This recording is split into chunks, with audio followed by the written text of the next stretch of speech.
Hey everybody, what is going on? Hexlex here, got another Pokemon Pocket video for you. So got some more Ranked Ladder gameplay. Again, if you haven't seen my other video, this is going to be pretty low on Ranked Ladder because I'm coming back to Pokemon Pocket after not really playing it for maybe like a month and a half or so. Was still logging in and opening my packs, but just haven't really been playing since Ranked was introduced. But anyway, last time we played the Darkrai Giratina deck. Feel free to check that video out on my channel if you're interested. And today we are on to Skarmory plus Solgaleo, I think is how you say it. I'm not super familiar with Gen 7. It's not one that I played personally. One of only two gens I've never played, Gens 7 and 9.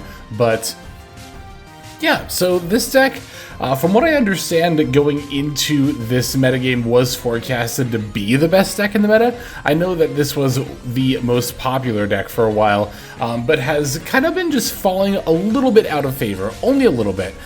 You know, when you're looking at some of the top decks in the meta based off not only popularity, but also win rate, this is still a very solid deck, but a far cry from how good it was, I believe, perceived to be. So it's a very simple strategy. We're just on a very aggressive game plan with Steel-type Pokemon. The Skarmory gets to get in really early for some good damage. 50 damage off of only 1 energy is a very good rate.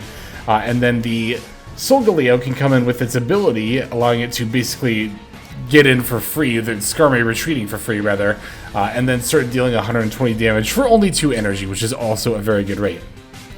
Now, Solgaleo is going to be a Stage 2 Pokemon, but the most recent pack brought Rare Candy into Pokemon Pocket.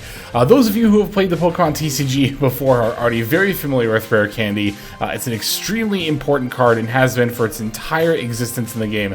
And speaking of Rare Candy, we're actually about to drop it for the evolution right here. So yeah, Rare Candy, of course, is very, very impactful since its introduction in the game. Not just for this deck, but for literally any deck playing Stage 2s, which is a fair amount of them, especially now that Rare Candy is a thing. It's also enabled for a lot of ratio changes for decks like these, right? For example, and I haven't set our deck list yet, it's over there on the left, we're on 2 Cosmog, 1 Cosmium, I think is what it's called, 2 Solgaleo, 2 Skarmory, 2 Pokeball, 2 Rare Candy, 2 Giantscape, 1 Rocky Helmet, 1 Poison Barb, 2 Professor's Research, 1 Sabrina, 1 Cyrus, and then 1 Guzma. So, yeah, we're only on one of the Stage 1 here, as well as the 2 Rare Candy. That's to improve our odds overall of just being able to get into the Solgaleo really early. Again, this is an aggressive strategy, so we want as many avenues into it as possible. But there are other decks like Charizard, for example. Charizard Incineroar, which I would like to cover on this channel as well. You know, that deck has 2 Stage 2 lines, the Charizard and Incineroar, obviously, but for the Charizard line that plays 2 Charmander, 1 Charmeleon, 2 Charizard, and then for the Incineroar line, all you play is 1 Litten and 1 Incineroar, and that's it. And that's because, of course, you have the 2 Rare Candies to help you with that. So Rare Candy, not only huge for the playability of Stage 2 Pokemon, but also for the deck building aspect as well. So here are my opponents on a pretty generalist fighting deck. They are going to eventually play the Lucario EX, but overall just playing like Marowak as well as the Sudowoodo here. Yeah, so overall I think that this deck is, in my experience comparing it to Darkrai Giratina, you know, I can definitely see why this deck kind of fell out of favor for that one. At the end of the day, like, while Rare Candy does make setting up a lot easier, it is still going to be just a little bit awkward to set up as an aggressive deck, right? When you're wanting to get in your hits early, it's a little bit antithetical to then be relying on having the Rare Candy plus the evolutions, and/or the evolutions, really. Again, as far as energy costs go, this deck is very efficient. It's just a matter of can you get the right hand, which isn't that big of an ask. I mean, you know, Pocket decks are only 20 cards, and as mentioned, we have a lot of ways to evolve into the Solgaleo, but compared to something like Darkrai Giratina, which really is not nearly as RNG dependent, you know, again, it's easy to see why that deck kind of overtook this one as the most popular, and arguably the best in the meta. Okay, now here my opponent's got the Lucario down, which is going to be a little bit of a problem as the Aura Sphere deals 100, and we are going to lose our Solgaleo to it. Now, we do deal 120 on the crackback, so even without the Guzma, we're already threatening to two-shot it between the Soul Breaker and then Skarmory's attack, but this is just going to help us get in even more. Unfortunately for me, though, on my opponent's turn here, they're actually going to end up using... Wait for it. I'll just tell you now, it's the Pokemon Center ladies what they're going to end up using, which heals for 30. So that's going to bring the Lucario up to 60 and put it out of range for my Skarmory to be able to KO it. There it is, yep.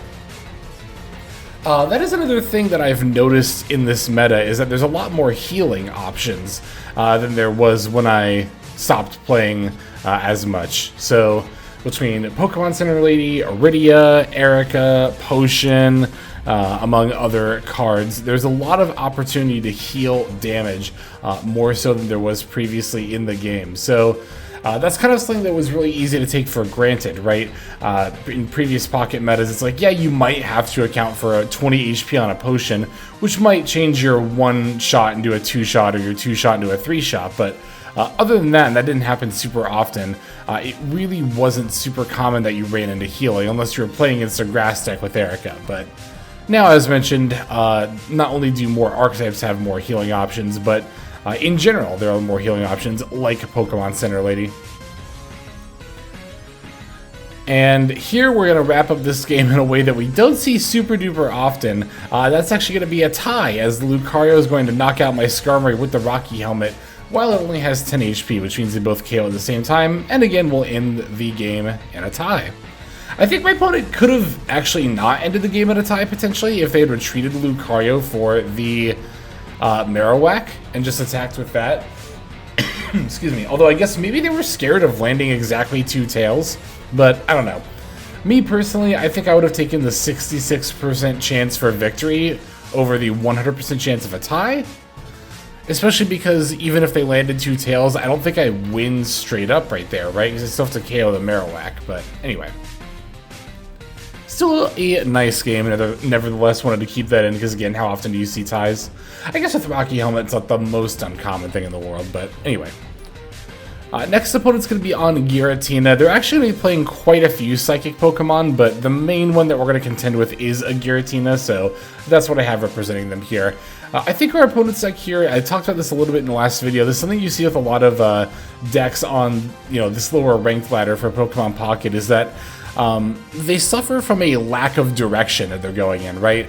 Like, Giratina is obviously very strong, but you see my opponent's also throwing down, like, Slowpoke and non-EX Mewtwo onto the bench, and it's like, why are these here? And I understand that, when you're especially new to the game, it feels like you have a certain quota of Pokemon that you might want to fill out, but I legitimately think that my opponent's deck would be better off if they cut all these other Pokemon they're playing, just play 2 Giratina and then 18 trainers.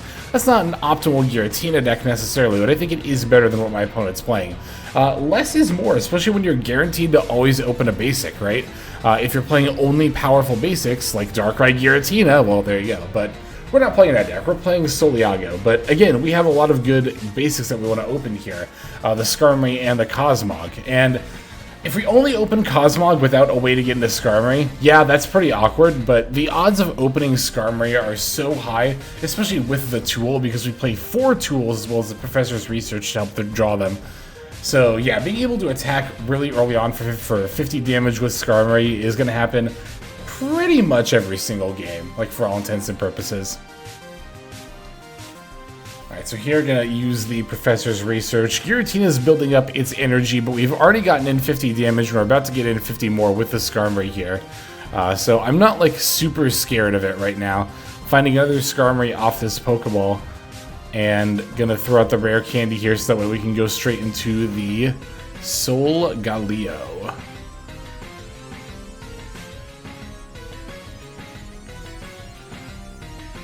The thing is, too, even if you do open only Cosmog, there are still some hands where that's actually not bad. Like, let's say you go second, and your only basic is Cosmog, right? But you have Rare Candy, and then on your next turn, you draw into the Solgaleo. You can, by your second turn, start attacking for 120 damage, right? If you're going second on your first turn, you attach a Steel Energy to Cosmog. On your second turn, you attach another Steel Energy, and then Rare Candy Evolve, boom, start swinging. So that's always something that you have to consider, right, when you're building a deck and just trying to figure out how your games are going to play out, right, based on what kind of, which basics you open and how many of each basic you're playing and what your total number of basics are.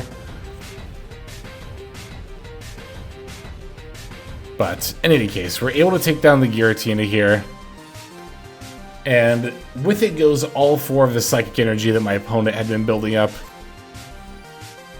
Honestly, there are a lot of times where I'll try to go for KOs, not even because I find the Pokemon itself threatening, but I just want the energy differential to be more in my favor, right? Like, if I can KO a Pokemon that's got 3 energy on it, for example, even if it's not, like, doing a lot of damage just yet, that's still 3 turns of energy placement wasted, right? So, yeah, our opponent's going to concede here because I can just one-shot their Mewtwo. Again, it's a non-EX one, so it's only got 120 HP. And we are cleaning up pretty nicely here, winning that game. It's a very clean win. That's a pretty good, just showcase of what this deck strategy looks like. But I do have one more game we're going to show off here. No cuts, as you'll notice, either. These 3 games were all played in a row, so... yeah, eager to get into this next one here. Let's just see. There we go. How long it takes me to click it. Decided to figure out if I was going to have to cut there or not. But anyway. So, I'm going to put Dialga as the representative of our opponent's deck because it's the Pokemon we're going to see the most of.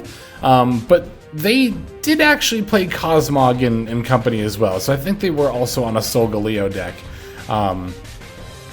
As well as some other Steel Pokemon that are not either of those. Again, I'm going to point out a bit of a lack of focus here. I understand what my opponent was going for, right? Dialga's Metallic Turbo, completely setting up your Solgaleo, which on the next turn can swap in and start dealing 120, but like, it only requires 2 energy to attack anyway, the Solgaleo, so it doesn't really need the setup of Metallic Turbo, right? Because Metallic Turbo also takes 2 Steel Energy, so in the time you set up the Dialga to start setting up, you could have just already been dealing 120 damage anyway. And yeah, there's the Varoom. My opponent's also going to be on Revaroom. Which, like, I don't know. Seeing Pokemon like Revaroom does make me kind of see the appeal of like a no EX format. Because there are just a lot of non-EX Pokemon that are really never going to get explored competitively because they're EX, not even necessarily counterparts, but just the EX Pokemon of the same type are just going to be more efficient in terms of dealing more damage for the energy cost and their HP and how easy they are to get out.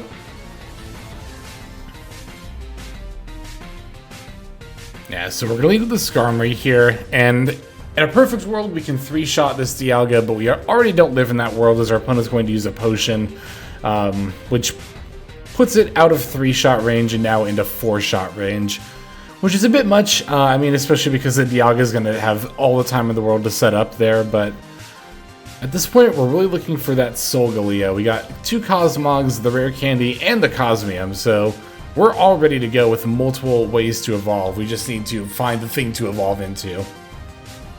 Yeah, I'm still going to keep chipping away at this Dialga, nevertheless. Yeah, there's their Cosmog right there, so yeah, as you can see, they're threatening to set up the same thing as well. Now here my opponent played a Pokemon Center Lady, but this actually doesn't do anything against the Skarmory because it healed them from 70 up to 100, but that doesn't change how many attacks from Skarmory it's going to take for me to KO the Dialga, right? It's still 2 either way. So that's what you need to be thinking about when you're thinking about healing, and it's what I've kind of been referencing when I talk about, 2-shotting versus 3-shotting or 3-shotting versus 4-shotting relative to healing. Your goal with healing isn't to keep your Pokemon's HP as high as possible at all times, but to look at your opponent's Pokemon, see how much damage their attacks do, and get it yourself into a situation where they need to attack 1 additional time in order to be able to KO you. My opponent would have absolutely been better off saving their Pokemon Center Lady for a potential useful situation in the future. Yeah, Yeah, just reading the Reverum there, seeing what the attack does. I imagine at this point they're going to retreat the Dialga for the Cosmium here, which with its Stiffen prevents 50 damage, so it's going to completely nullify how much damage Skarmory can do. Still no Solgaleo here, so I'm in a really rough spot at this point. I'm literally just in a Solgaleo waiting room. Yeah, you can see the Skarmory not dealing any damage there. Yeah, it looks like they're on Tinkaton as well. So all over the place. With just playing like every steel Pokemon here. That's what my opponent's doing. There we go. Alright. Now that we have the Solgaleo, we can safely evolve, and we won't be able to one-shot the opponent's Cosmium because of the Stiffen, of course. It'll knock our Soul Breaker attack down to only 70 damage instead of 120, but, you know, that's still... we'll take it. It's better than dealing 0, for sure. Yeah, Solgaleo also deals 10 to itself with the Soul Breaker. That's very minimal, though, especially because it has 180 HP. The 10 recoil damage is completely fine. Not an issue at all. Of course, I mean, there are going to be some niche situations where that does actually end up mattering. But for the most part, for 95% of the time, that recoil damage does not mean anything at all. Okay, thankfully for me here, they're not really able to do much here as the Cosmium has a retreat cost of 3, and yeah, their Reverum is set up, but they're not able to switch it in just yet. Able to evolve into my other Solgaleo. We can start getting that all set up if we need it. But in the meantime, it's kind of looking like I can just Soul Breaker my way to victory. Now, there is the slight potential issue of the Reverum's attack. If they land a heads on it, it's going to prevent all damage from my attacks on the next turn, which is definitely going to be very annoying. However, I do still have outs left in my deck, particularly Cyrus. If I can pull in this Dialga with Cyrus, I can KO it and get the remaining 2 points and just secure the game. Waiting for them to flip the coin, and it is going to land on heads, so the Reverum cannot take damage on the next turn. But luckily, I top decked the Cyrus anyway, and we can simply activate it, pull in the Dialga as mentioned earlier, and once we KO it, we'll take our last 2 points and win this battle. So overall, I do think this deck is quite solid, but I can definitely see how the Darkrai Giratina deck is better. They are kind of different decks. This one's a little more aggressive, but you also have to get lucky in order to be really aggressive, which is a little bit of an issue. Not super lucky, but still often enough. Anyway, that's going to do it for this video. Thanks for watching. Make sure to subscribe if you want to see more content. Like I said before, I'm going to try to put out some more Pokemon Pocket content, especially as the new set is coming out here very shortly. So make sure to stay tuned. But that is going to end up doing it for now. Thank you so much for watching all the way to the end. It's the best way to support small YouTube channels like mine, and I super appreciate it. But that's going to do it for now. This is Hexlex signing out. Hope you have a fantastic day.